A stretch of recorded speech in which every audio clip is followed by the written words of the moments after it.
Hi, Mr. Homan. How are you? How you doing? Have you been read up to speed on that alleged plot that was taking place here at that UFC event? What have you learned since then? I'm not going to discuss that. Are you concerned about That's a question for the FBI. I'm not going to discuss what I know. Are you concerned about further types of plots on large crowds here in the U.S., especially with Independence Day just upon us? I'm concerned about the safety of the President of the United States every day. I'm concerned about the safety of the men and women of ICE every day, because the far-left politicians want to compare us all to Nazis and secret police, and say we're inhumane and everything else. And I've said it for months that hateful rhetoric is going to cause. It already caused an 8,000% increase in ICE threats and death threats for ICE agents. But no, I'm concerned for everybody in this administration every day. Mr. Homan, are you familiar with the detention of an activist, a Colombian activist called Beto Corral? No. Because reports say that Secretary Rubio personally signed the order, but some critics say that it's just a political decision. Are you familiar? I'm not familiar with the case.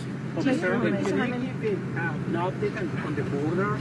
So immigrants coming from countries like Afghanistan decreased or increased, what's going on? Can you give us an update? We have the most secure border in history of the nation. There's no free ride anymore. So if you come to the border, you're not going to be released in the United States. You either be immediately removed or put in detention and have your case heard. But there's no more catch and release. Catch and release sends a message to the whole world. Enter a country illegally. It's a crime, but don't worry about it. Be released in the United States and don't show up to the hearing. Over 50% of people scheduled for hearings don't show up to the hearing. And they end up with an order of absentia. That's what caused the crisis last 4 years under the Biden administration. President Trump stopped all that.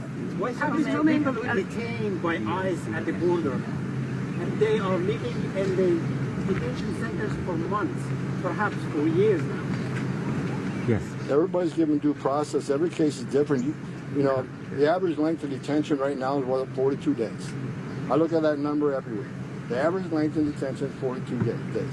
And that's why we're hiring more immigration judges, so we have hearings more quickly. If you're in detention, you get a hearing within 42 days. If you don't, if you're not in detention, the hearing could be 5-7 years out. That's why it's important we build a detention infrastructure that can hold as many people as possible to get the hearings more quickly. Mr. Homan, so the DHS is now saying that deportation flights are at a record high. Since the Cayman administration, the new numbers is now 900,000 legal aliens deported. Now with the replenished resources at the DHS, how do you expect the numbers to trend for the rest of this year? They'll level a lot higher. With 10,000 new agents on, look, people need to understand, we got almost 700,000 illegal aliens with criminal records walking the streets of this country, mainly because the sanctuary cities released them. But we got a lot of work to do, so with additional resources, additional money from the Big Beautiful Bill and the reconciliation package, you're going to see a lot more arrest activity go on throughout the country. Tom, the Supreme Court is expected to rule shortly about birthright citizenship.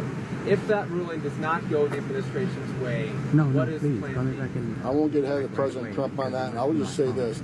Birthright citizenship is the main driver of illegal immigration. Thank you. It's also a main driver of birth tourism from Russia and China. And I'm not a lawyer, I'm not a constitutionalist, but I hope the Supreme Court rules correctly. Do you have an update on the New York City surge, sir?